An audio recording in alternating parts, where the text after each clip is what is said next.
Therese, Right Reverend Philip Wanyolo, Archbishop of the Archdiocese of Nairobi, Reverend Priest present, Reverend Brothers, Lenja Sisters, for Miss wanakwaya, wazazi, na wageni waalikwa. Tumsifu Yesu Kristo. Mungu ni mwema na kila wakati, na sisi mara kwa mara. Yes, I have no written speech because I believe today not and your speeches. Everything has spoken. Yes, everything has spoken because we are here to celebrate, to witness the doings of the Lord.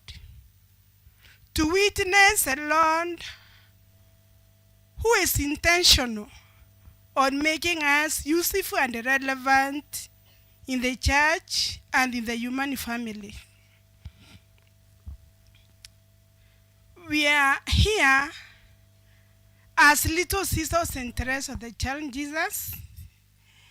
And for those who are encountering us for the first time, let me tell you who we are. Can I? Yes. The little sisters and Therese of the child Jesus is now a mother, 103 years old.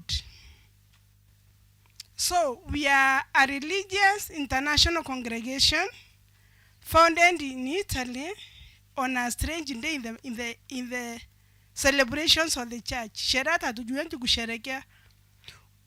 We are born on 2nd November.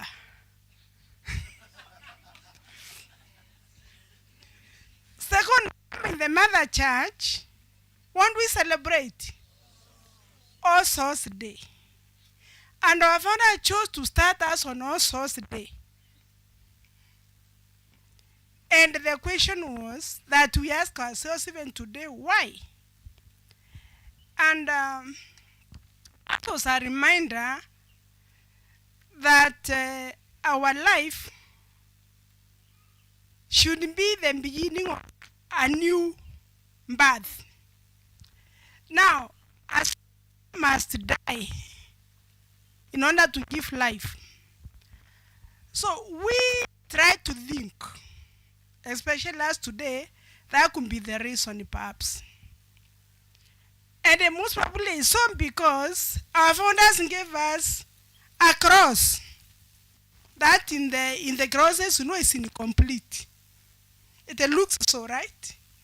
Yes, because the crosses that we know as Jesus crucified. Instead, our cross as a name, Piccole Suore di Santa Teresa del Bambino Gesù, little sisters and Therese of the child Jesus. And it was not enough, but this man here, Canon Giuseppe Mazzanti, told us, actually, when he gave the cross, he says, "Behold your book." And we are reminded that with our life, the life of a consecrated woman in this congregation should reflect the life of the crucified Lord.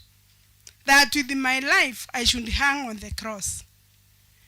So today, the Archbishop has told us a lot about the life of self-giving, about listening from the heart, and many things. And if we don't listen, of course, from the heart, then we risk not being that little sister that our founders wanted. So we are founded 2nd November 1923 in Italy. That's our house. With a mission that sounds simple but complicated. To be witnesses, to be heralds, to be gifts of God's massive love. And there is an adjective at the end, or a qualification. To the little ones of the kingdom. So Mother Maria Erica, that I congratulate today, on a silver jubilee, of course with Sister Vincenza, who is celebrating the same in Palermo, by their life continuously, and each one of us, from Sister Maria Pia there to the youngest among us, we are on a mission of searching. How do I respond? How do I become a gift? How do I become a messenger of this massive love? How do I package it? What face shall I give it? And this is the journey that our sisters have started today. I'm sure they should have started 7 years, 8 years, and as Benjamin says. But today, in a special way, they make a jump into this mission. And of course, this is a mission that carried us here 59 years ago. Welcome next year was 60 years in Kenya and elsewhere, where these flags represent, and where our heart remains open to be sent. Because the constitutions that are given to the sisters tells us, number 5, that the heart and the mind of the little sister will be attentive, continuously listening to the call of the church in favor of the little ones. So, it's a journey that we are in. I stand in a special to thank all of you who are part of us on this journey. Those of us who support our mission in this journey. Sisters are unsalaried employees of the kingdom, right? And they do, and they do many things. Because you and your neighbor and the other neighbor make it possible for them and for the clergy, for the brothers, to carry on the mission that is entrusted to them. So I want to appreciate all the Christians. We want to appreciate our fellow consecrated in other charisms, the richness of our mother church. Because supporting each other, holding each other's hand, we are able to live, to give our life.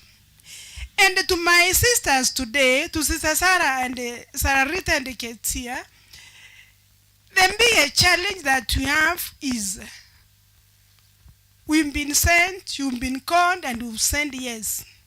The Archbishop said something very important, and Benjamin has repeated it. It is not about today. It is about after today. The living of the vows starts after now. Maybe the shaitan means kuweka mafikira. And many other things. It starts after today. So, we really beg for your support in prayer for them and for us. Because when we say yes, I believe the evil one is also putting some strategies in place, right? And so we see scandals, and so we see things that are contrary to what we've committed ourselves to. We count on your continued support as we've done it and as we live it. That we've had them profess vows, not to mother, if you pay that, it's to in the hands of the mother, but they gave them to God, right? The Archbishop talked not about being doctors and the professors and all that. And he said if that should happen, and because there's an intended tool for the mission that will be given to you. But the prayer that we ask of you, especially at this time and history when you are living, when sometimes religious life consecrated life gets even questioned, said it's still relevant, said it's still necessary. The prayer we really promise and the request for your support is that we may remain relevant instruments in the hands of God. And it's still what I encourage my sisters to, that we may really seek what is it that He wants. As I finish, I want to tell you the surprise of what happens when we listen. So, Mother Erica loves color yellow very much. It is her favorite color, like blue is mine. And when she received these flowers, I knew she was happy about them. Then I think she was listening. She must have been listening to the Spirit. And then she said, I wanted to share these flowers with every little sister, with every member of the family. And as she was sharing, something quickly struck my mind.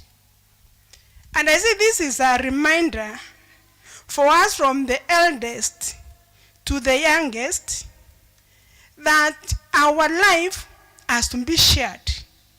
Our life has to be given out. I'm sure the religious will say when we stand the vow of poverty, we say not about walking barefooted and sleeping hungry. But it is a vow of sharing. It's a life of sharing. That what we have is not mine. And I think this is a powerful reminder for us today. That mother chose, I will not keep it for myself even if I love it, even if I like it. Sisters, your life today becomes a gift to be shared and gift to be given out. I think, thank you, your grace, for reminding us that we should listen to the heart before we go to the mind.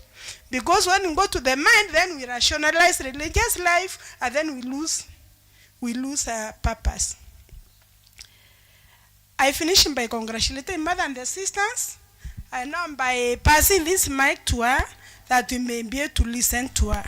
To all of you and to our benefactors and friends, may God bless you. Asanteni sana.